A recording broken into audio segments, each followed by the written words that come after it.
Hi, Catherine Mesa here. Um, few things, but I guess one of the main things is the topic of how human we are and being reminded how human we are no matter when we're um, in the journey of enlightenment, in the journey of awakening, in the expansion of evolution and growth. So, a very interesting encounter I had today with a teacher, actually. And it was slightly disturbing, but it was very interesting because it did remind me, like, oh yeah, we we are human, and we are going to have these human reactions. And so it was an encounter that just automatically the teacher had programmed to, you know, uh, the idea of continuing to be either manipulated or deceived by people um, in that community.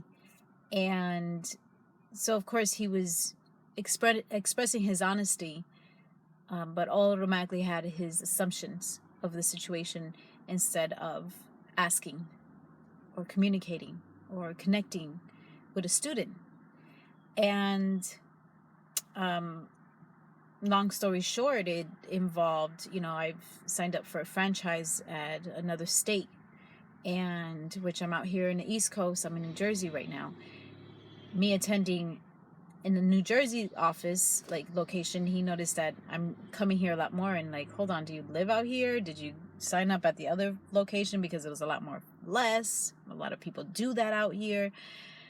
And then I had to be completely clear and communicate, like, hold on a second. I'm not sure if the person from the other center informed you that, I'm on the road, I'm traveling, and I don't even know if it makes sense to have a membership and to be in connection with one location. And that's when, this location, this master teacher told me, no worries. It's a membership that is under the franchise. You can go to any center, and that's where you're able to continue with your practice, continue with your movement discipline.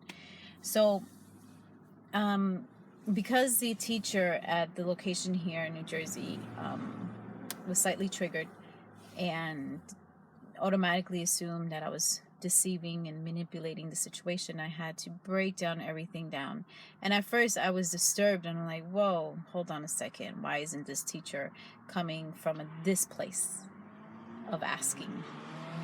So, automatically I'm like, why isn't he coming from this place? Instead, he's jumping in and automatically assuming where I'm at, automatically assuming what I'm doing. And that's where I had to step back, witness, breathe, and be like, okay, that's right. He's human. And he also then expressed that. He's like, I'm human, and I'm going to have, my reactions, but I speak my honesty. And I'm like, okay, well, thank you for being honest.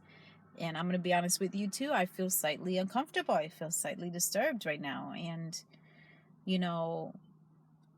I know now the situation, but let's say if we didn't have this conversation, I would have known, like, oh, which I'm in New Jersey a good chunk of time, I'll renew my membership here. So it didn't, not that it didn't, it actually went out beautifully at the end. We end up talking about karma. And we also end up, the teacher became a student, the student became the teacher, and back and forth. And, and it was great.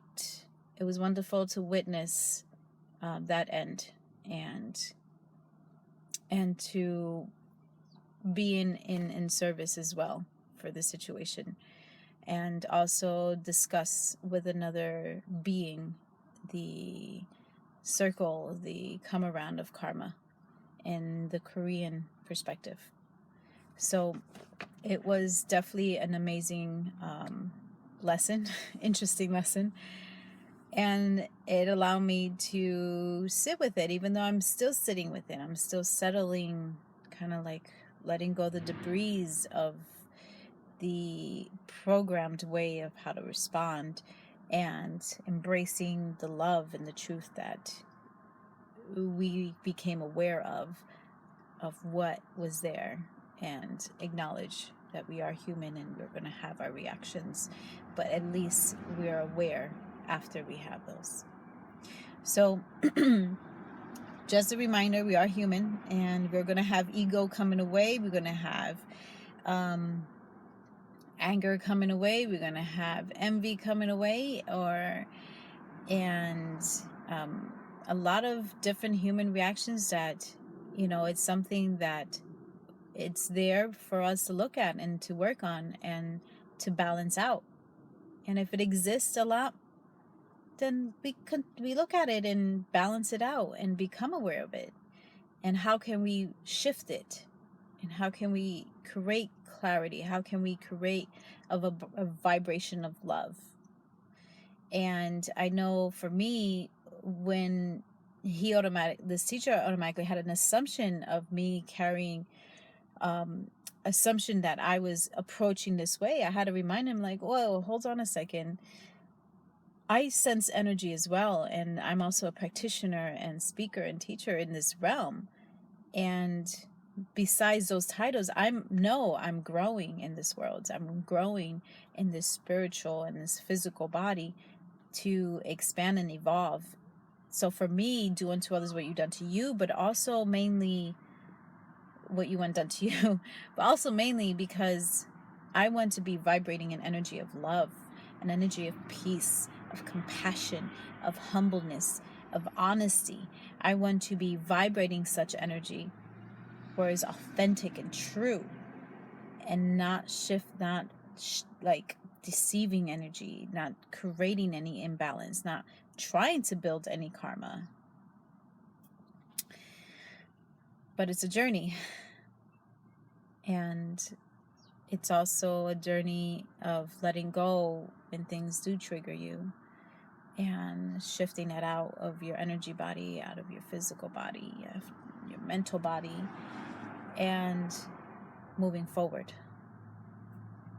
So that was the insight for the current time in the East Coast. And I want to say many blessings, and, journal, write, feel out yourself and see where you're at this time.